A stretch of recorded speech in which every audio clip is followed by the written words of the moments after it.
Hi, this is Colin Clive from Mustard Plug, and you're listening to Rocket Night.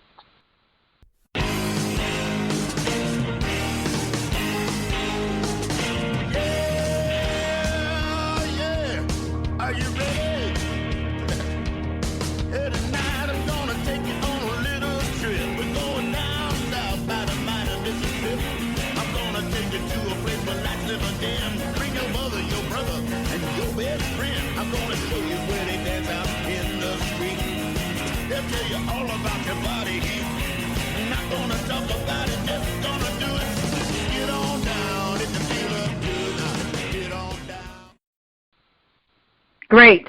Hi, this is Anita Stewart with Rocket Night, and I'm chatting with Colin Clive of Mustard Plug, a very cool ska band from Grand Rapids, Michigan, that's been around playing and recording ska since 1991. For those of you that don't know exactly what ska is, it's kind of a perfect blend of reggae music and pop music, and it's got a lot of brass in it as well, so it changes it up. But sometimes it can be political, and sometimes it can be played just for fun. So we're going to discover exactly what ska is with some of these questions and answers as we go along. So thank you, Colin, for being here. Oh, you're welcome. My pleasure. Can you tell us a little bit about how Mustard Plug formed and how you got the name? You've been around since 1991, so that's going on, wow, almost 30 years now. 30 years this year, actually. So yes. It's been a journey for sure. We started in '91. Basically, Dave Kirchgessner and I would see each other at various punk and ska shows that would kind of come through Michigan. Kind of ska stuff at that time, it was mostly like the Toasters or like Bim Scala Bim, Fishbone, stuff like that, English Beat or like some variation of that. But basically, we either we kind of cross paths at those kind of shows, and we were both in college. And when we both graduated, we're like, well, what do we do now? And we thought we'd start a ska band. So we did, just really with the only goal of, to get free beer and to play with bands that we like, basically. So that's what we did, and 30 years later, here we are, still doing it, I guess. So how did you get the unusual name? Was there some kind of hidden meaning to the name of the band? The name itself basically describes the kind of crusty, dried up mustard that forms on a squeeze bottle after sitting in the fridge or anywhere for too long. So that's what it actually is. And at the time, there was a guy that was, we had probably 10 people in the band, like the first few practices. And the guy that named the band was, I don't think he ever played a show other than maybe like our first basement kind of, I wouldn't even call it a show, but performance of some sort. His contribution was that's what he called that item, that crusty mustard, was a mustard plug. So we were throwing around band names, like Shrinky Dinks was one of them, Wanker Daddies. There was a bunch of really bad names. So that seemed like the least bad name at the time, and we went for it. So.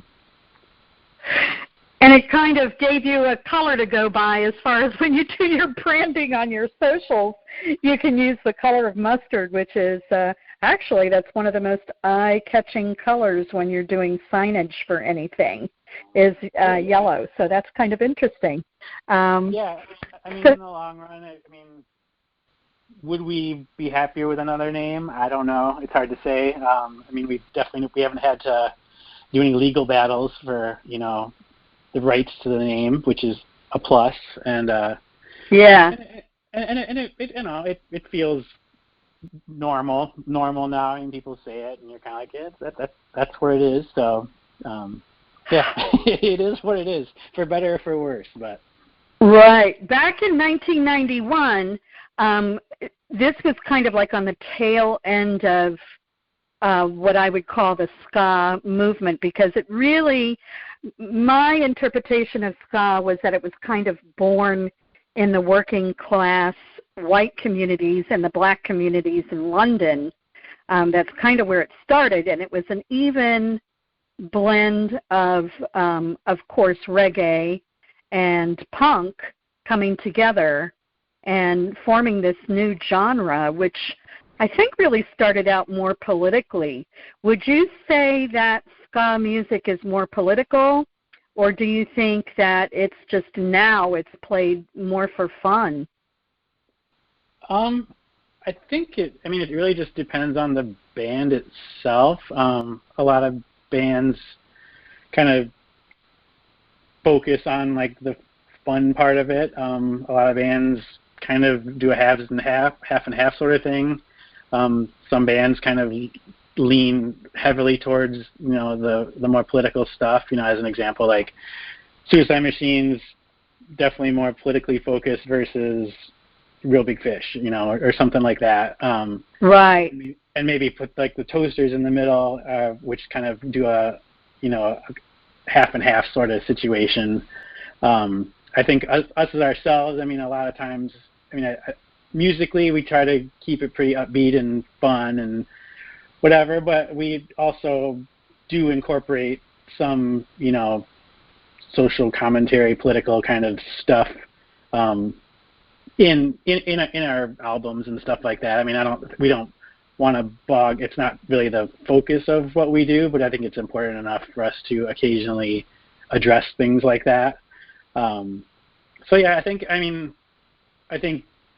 in the two-tone time, the era of two-tone ska, that was kind of a main motivation for a lot of it. But then you also had bands like Bad Manners, who were kind of heavily towards the fun side with a little tiny bit of political stuff. So I think you still had, I think as a general genre, it was probably more politically based in the two-tone era than it is now, I think. But it's hard to say too, because there's a ton more bands. If you just take the two-tone era, there was six, I'm just guessing, six big bands, and it was, England, so it was not a huge country, sort of thing. So right. If you take ska in the 90s, there's 500 ska bands, and there's going to be that ratio is going to change a lot, I guess. So when you speak about a two-tone band, what exactly do you mean by that? That was kind of the ska era or whatever that you're kind of referring to, like the Specials, Madness, English Beat, Selector. Right. Stuff like that. So that's where they pretty much took. Because like the original ska came from like before reggae, and like from Jamaica. So it was like the early dance music of Jamaica, and then reggae kind of like that didn't really hit the mainstream. It kind of was popular, but then reggae kind of just overtook it, and kind of ska got lost at that point, sort of. And then the English kind of bands and stuff and youth and whatever took it over, and they're like, yeah, this stuff's cool. We're going to add some punk stuff to it and kind of blow it up from there. So yeah, they made it like a hybrid. It was like a hybrid of all of those forms that were so active and prominent, especially in London at that time. So it was meant to morph into something new. And so you're saying it started out really with the dance hall music in Jamaica, which is really popular now, but it's not anywhere as close to ska. It's more dance music. So now, Right. So but like bands like the Scatolites were like, the one right. That's where ska kind of started back then. So a lot of people don't kind of that didn't get as much attention because reggae kind of, like, Bob Marley started doing ska stuff, but he's really only famous for his reggae stuff, sort of, Yeah, because Bob Marley really wasn't known in the U.S. until some big British bands started recording or bringing him on tour, or because I remember the first time I Shot the Sheriff came on the radio, and it was Eric Clapton doing it. But even though it was a Bob Marley song, the song that hit the top 40 was Eric Clapton's version. So that really introduced reggae music to the U.S. because here in the U.S. we had never heard of it before. Right. And then when I had the honor to be stationed in Europe, like right at the very beginning of the 80s. So I was able to see a lot of the ska music, and especially the punk music. That was like the top music at the time in Europe. Even though here in the States it would have been considered underground, at that time. So yeah, I was open to all of that at that time, and really bands like the English Beat had already toured the world. The English Beat had toured with, I believe it was the Police. They did a tour with the Police, and that was a huge tour, and it was a world tour. So that was another introductory situation, for people to hear ska for the first time. Yeah.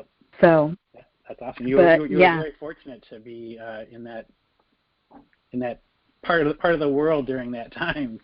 That's cool. It was pretty wild, let me tell you. The clubs were amazing, and I was actually stationed in Athens, Greece for 3 years, so it was quite an experience as far as music goes, because there was so many different kinds. But I really gravitated toward the stuff that was more underground and not socially acceptable. Right. Good job. So your band has had over the 30 years, quite a lot of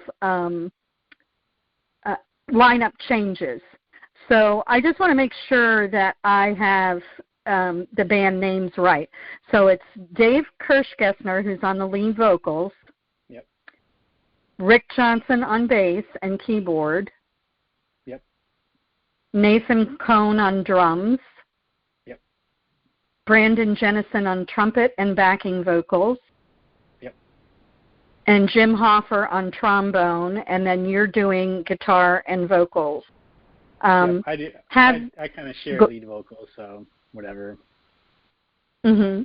And have you, with all the lineup changes, how has that affected the music as far as the continuity?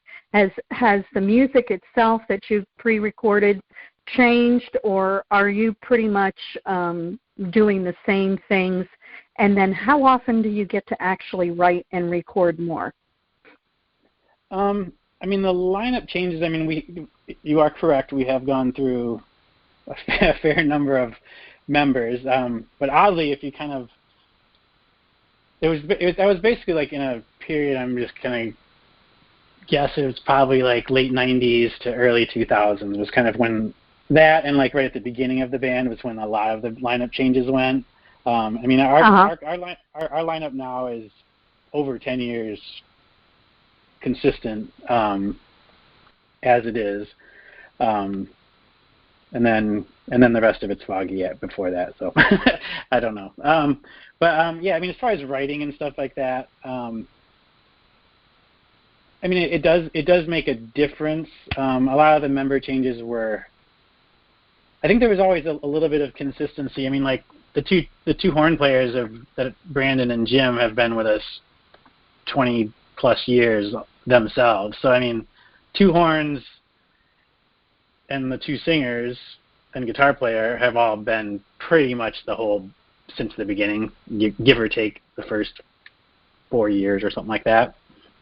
So there's I think having that core consistency hasn't made some of the other ins and outs, with drummers or bass players, as big of an issue. So I think it's allowed us to kind of maintain a relative consistency as far as songwriting and stuff like that. So right. If that makes sense. Oh yeah, it does. You've done quite a lot of touring as a band. You've been just about everywhere, which is kind of amazing for a ska band. But tell me what audiences you think were most receptive to your music, that really liked ska, and that where you have your biggest fans. Probably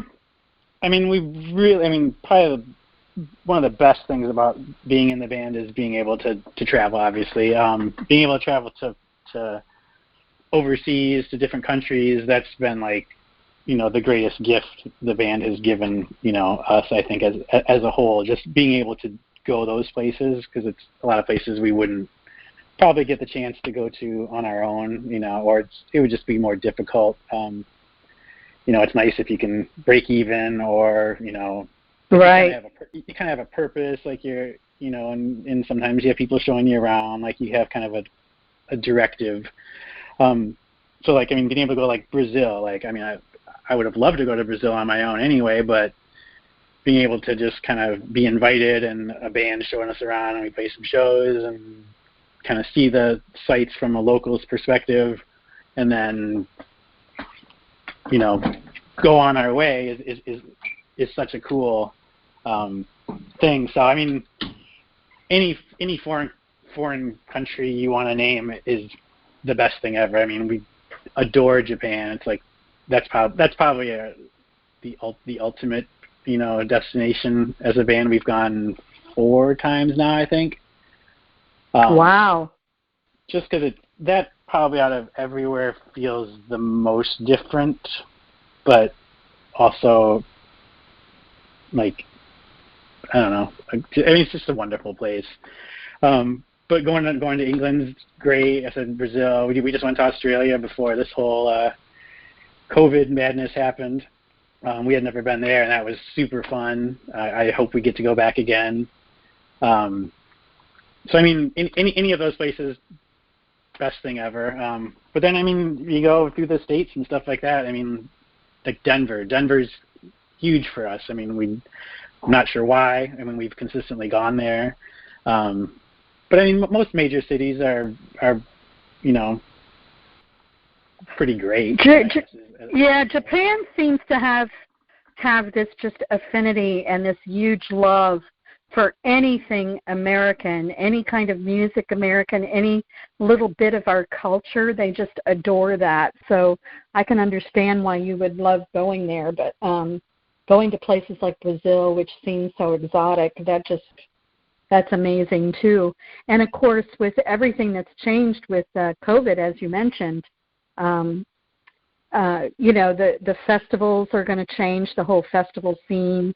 I see here that you went on the Warped Tour before, and of course now that's over, but there's plenty of other tours and festivals that go on that are probably going to be severely affected by what's happening with COVID. Have you considered doing any of the online festivals, or have you already participated in those? It's crossed our minds just because, what do we do? What should we be doing? But we're all have different levels of. As a whole, out of the 6 of us, we're all 100%, practicing as being as socially distant as we can. Some of the guys have 3 kids, and some have none, and some have a teacher for a wife, and some don't. So there's different levels of what you're capable of doing in a situation like this. What's realistic, as far as people having to go to work or not having to go to work, and this and that. But as a whole, we haven't seen. Outside of maybe being outside 15 feet apart, we haven't practiced or been together since this started. Just because I think each person in the band has different safety precautions they're trying to take, and the band's super, respectful of that. So, I mean, as far as getting together and trying to do anything is, I guess, not really in the cards right now, because even to play a show online, you have to get together with the other 5 guys, and then getting together with the other 5 guys, who have they been in contact with, on purpose or not on purpose, or because of, their spouse works somewhere, or, Right.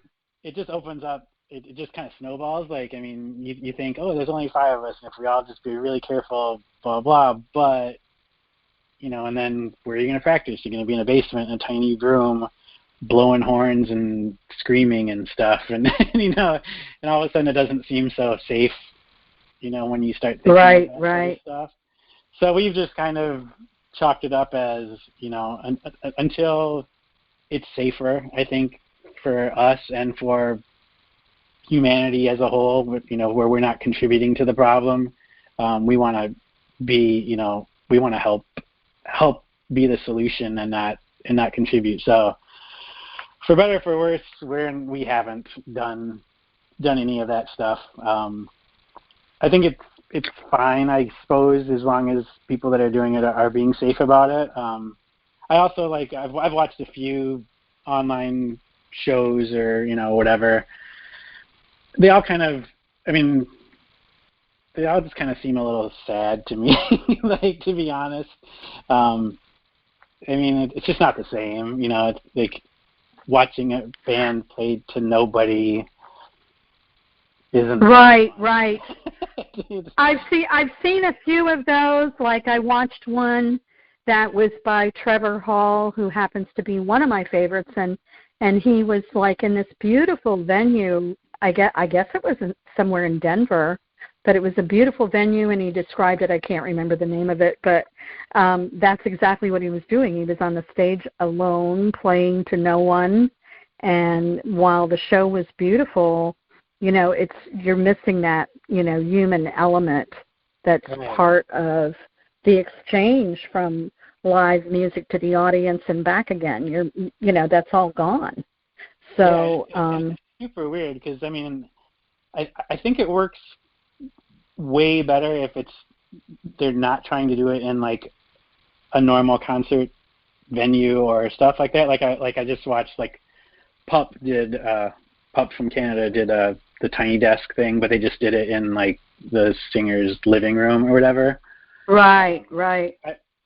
And I think those have more charm, kind of different environments, out of the ordinary, kind of we're in our living room or whatever. Not that that's the safest place to be, then it still throws that all into the mix. But they also don't have horn players, and they were wearing masks, and so there's different levels, I think, even as a band and whatnot.